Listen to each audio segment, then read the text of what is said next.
final coach of the day is Penn State's James Franklin. Franklin is in his 11th year leading Penn State and guided the Nittany Lions to a 10-3 record in 2023. Coach Franklin will begin with your opening statement. Thank you. Appreciate the opportunity to be here. I want to thank the commissioner and congratulate the commissioner. I think he's done a phenomenal job of positioning our conference in a position of strength in a very, very challenging time in college athletics history. So many changes, and has done a really good job and done a great job of communicating with the head coaches, with the ADs, and with the presidents. I want to welcome the 4 new teams to our conference. What an exciting time in college football. What an exciting time for the Big Ten. Going to create some really, really exciting matchups that I think our fans are going to enjoy, but also obviously going to create some challenges as well. Some of those challenges are magnified for Penn State being one of the most northeast schools without an international airport. For the media that's been to Happy Valley, you know some of the travel challenges that exist there. So we spent a ton of time talking to NFL organizations as well as college programs that have done East Coast to West Coast travel during a season, and what are the best practices for that. So put a lot of time into that, and we're excited about those opportunities. You talk about the season, I think one of the big storylines for us obviously is 3 new coordinators, which is unusual. Andy Kotelnicki, who we hired as our offensive coordinator from the University of Kansas, has been great. I got a ton of respect for what they were able to do at Buffalo as well as what they were able to do at Kansas. I got a ton of respect for his former head coach and Lance, and have followed those guys closely for a long time. I think the big thing was this going to make sense for him and us? We're not starting from scratch. So are you able to come in, study what we do, what can stay the same, and what needs to change? I think the big thing, obviously, did a ton of good things on offense last year, but we were not explosive enough. And Coach Kotelnicki and what they were able to do at Kansas the last 2 years, extremely explosive, and just did a really good job as a relational leader coming in and building those relationships with our staff and players. On the defensive side of the ball, a name that you guys are all familiar with, and Tom Allen was a head coach in this conference for a long time, so got great perspective there. And Tom was in a position where he did not really need to take a job, so spent a ton of time making sure that Penn State was the right fit for him, and he was the right fit for us. Had about a 2-week interview process with us, actually in Happy Valley, during bowl prep, and that went really well. Tom's done a great job. Obviously, a little bit different situation depending on what metric you look at. We had arguably the number 1, 2, or 3 defense in college football last year, so Tom is stepping into that position and has done a really, really good job. Excited about how he has joined our staff and impacted our players. And then Justin Lustig, our special teams coordinator. Justin has done a great job. He's from Pennsylvania, is widely regarded as one of the better special teams coordinators in the country. So really impressed with what those guys have done, as well as our team. We've had a great spring. We had a great summer. And obviously, we got an important time ahead of us with camp starting here very, very soon. So appreciate the opportunity to be with you guys in year 11. And also, I want to take a moment and thank and show respect for Coach Ferentz and what he's been able to do at Iowa. It's unbelievable. In some ways, it's sad that 11 years has become the exception in college football, but what he's been able to do at the University of Iowa is super impressive, and I wanted to congratulate him and all his success. So open up the questions. We got first row on your right side.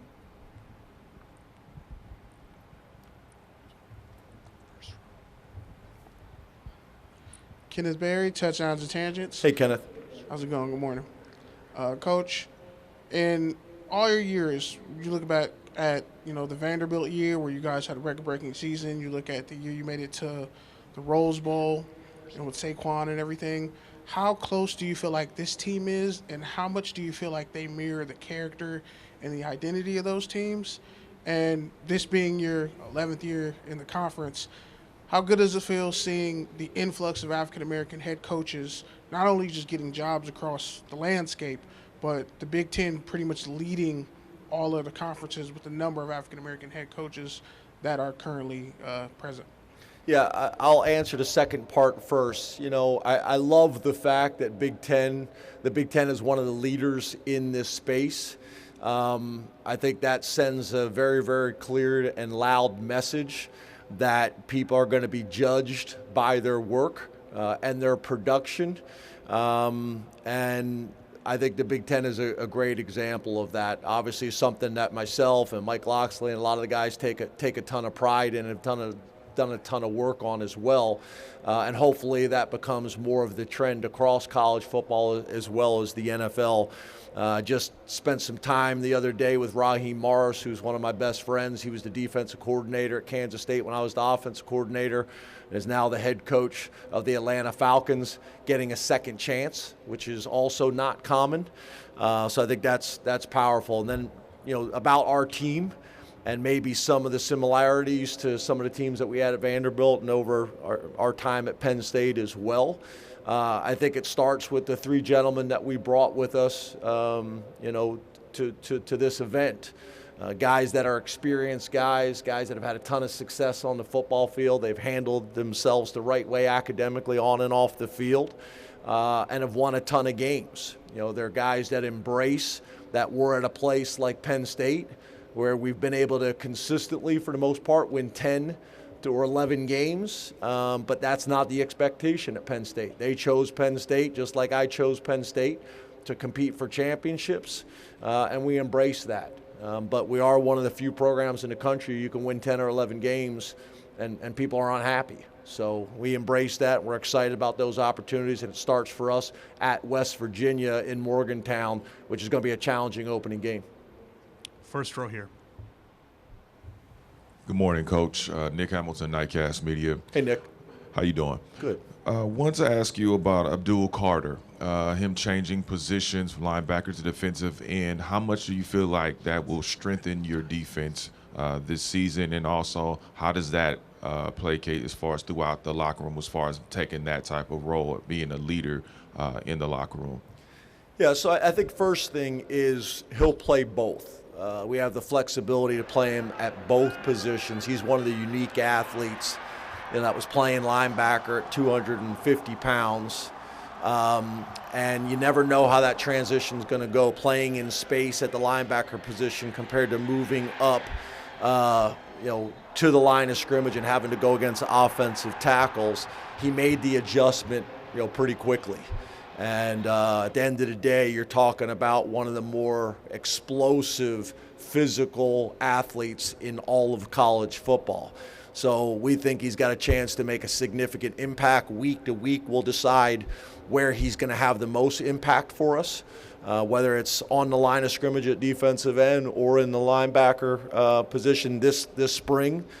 He's stayed mainly at defensive end to get comfortable with that. And then after that, we had a really good conversation. He's open to doing both. That'll also put us in a position where people can't game plan and know exactly where he's going to be on the defense. So we're excited about that. But he's really grown up. I'm proud of him and his development academically as a student athlete, as well as a football player. And we need him and expect for him to have a huge year for us. Got a very, very close relationship with him and his father, and I'm proud of him and excited about what he's going to do this year. On your left side. James, Bill Rabinowitz from the Columbus Dispatch. Hey, Bill. You got Julian Fleming as a transfer from Ohio State. How excited are you to have him? What kind of impact do you expect him to have for a receivers unit that wasn't all that explosive last year? Yeah, he's a veteran guy that's played in this conference. He knows what it's all about. Obviously, we got a ton of history with him and his family. Recruited him very heavily out of high school. But he's thriving. He's very comfortable. He's very confident. He really got on campus like most guys should do, kept his mouth shut, worked, earned everybody's respect through that first, and now is really developing into a leader for us. His improvement from the end of spring to now, he is healthy and lean and explosive and fast right now. And just from the feedback from the players over the summer, has really done a nice job. Looking all the metrics and the numbers from our strength staff is in a really good position. I think he's got a huge chip on his shoulder and excited about the opportunity at Penn State, and is really turned into one of the leaders in that wide receiver room. So we're happy to have him and expect for him to do some big things for us this year, and I appreciate the question. Last row on your right side. Coach Franklin, Kyle Golick, Mike Farrell Sports. Hey, Kyle. Hey, how are you? Good. Hey. Tell Mike I said hi. Will do. Hey, you mentioned earlier about Southern Cal, Oregon, UCLA, Washington joining the league. After the 2018 Ohio State game, you had your, what I refer to as the epic good to great to elite rant. So with these teams coming in, where do you feel Penn State stands in the pecking order? And a follow-up, if you don't feel Penn State's quite at elite, what do you think the Nittany Lions have to do to achieve the elite status? Yeah, I would describe it as a speech, not a rant, first of all. But no, I think, again, back to the comment earlier, you're talking about a program that you can win 10 or 11 games and people are not happy or satisfied. And that's inside the Lash building and that's outside of the Lash building. We totally get that and embrace that. I think our players understand that when we recruit them. Our staff understands that when we hire them. And as the head coach, I embrace all those things as well. I think week in and week out, the Big Ten is arguably the best conference in all of college football. I've been fortunate to be a head coach in the SEC as well as the Big Ten, so I think I got good perspective on that.